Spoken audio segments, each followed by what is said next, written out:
Lições do Homem Alfa da História Volume 1 Johnny Ramone. Esse mês vi no YouTube o documentário da banda de punk rock Ramones, Fim do Século. Achei bem interessante a hora e meia que dura o documentário passou voando. Eu já conhecia a banda toda a minha vida, mas suas músicas não me atraíram muito até agora. É sempre interessante conhecer os primórdios, as personalidades das pessoas que fazem sucesso. Especialmente nas áreas que você gosta. Não é a primeira vez que vejo um documentário sobre um grupo ou leio uma biografia. O que me chamou a atenção nessa banda é como, apesar de serem tão diferentes uns dos outros, serem disfuncionais, os integrantes da banda duraram mais de 20 anos juntos. É curioso como nos grupos musicais muitas vezes não há um líder definido e pessoas de fora interpretam que tal membro é, ou cada um interpreta realidades e fatos de uma forma diferente. Com os Ramones não foi menos.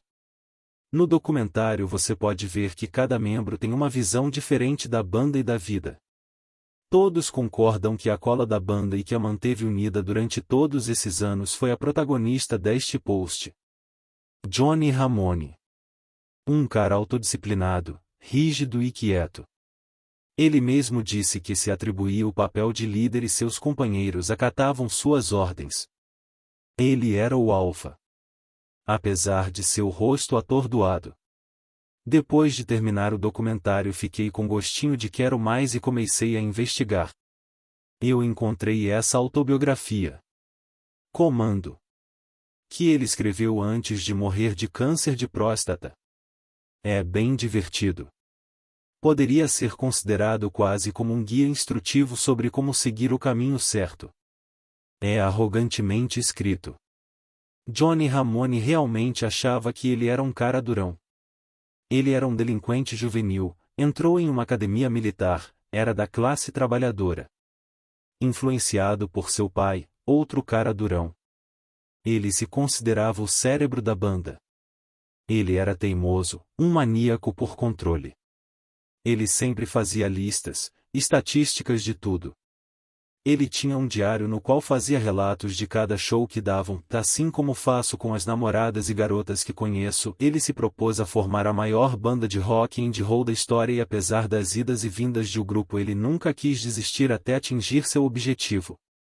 O livro também fala sobre as mulheres. Johnny tinha 3 namoradas diferentes. Às vezes em paralelo. O primeiro foi recuperado com a compra do seu primeiro carro. Ele fala sobre como se casou com ela muito cedo e a largou, o que passa por pendurar as botas antes de experimentar a abundância sexual. Dizem que em outras bandas sempre quiseram um cantor bonito para atrair as fangiros. Mas eles, sendo feios ou medianos, em seus shows, a maioria do público era de homens. Ele nunca desistiu de seus hobbies geek, colecionar, filmes, etc. Como tinha a cabeça bem mobiliada em relação a dinheiro e era o mesquinho do grupo e com as economias dos lucros da banda se aposentou.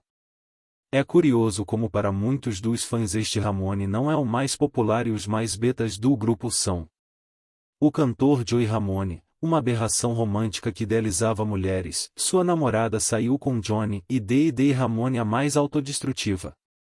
Pessoas como o arrogante Johnny Ramone tendem a dividir mais as opiniões.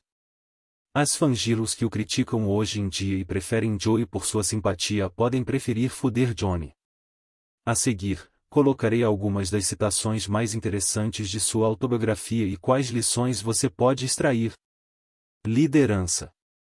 Ele era o centro das atenções. Ele não era tolo e adorava ser o mais esperto, a verdade é que ele adorava ser o melhor em tudo e era a pessoa mais competitiva que já conheci. E Joey, D&D e eu gravitamos em torno dele porque ele era carismático e cativante, ele era o imã que nos mantinha unidos. Ambição de sucesso. Quando começamos a turnê, algumas vezes, em postos de gasolina à beira da estrada, tive que dar um tapa em D&D para colocá-la de volta na van. Deixei cair um biscoito nele uma vez na frente do Tropicana Hotel em Hollywood, ele estava cego para alguma coisa, como sempre.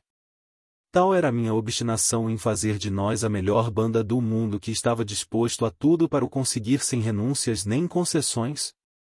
Acredite em você e trabalhe duro. Foi curioso porque foi assim que entrei no meio artístico autêntico, quando vim da construção. E como queria manter esse espírito de trabalho, comecei a levar a sério porque se tornou um verdadeiro trabalho para mim. Ele sabia que éramos bons e que poderíamos ter sucesso. Muitos pensaram que eu era antipática, mas não era verdade, eu simplesmente não gostava das pessoas ao meu redor e achava que não tinha nada em comum com elas.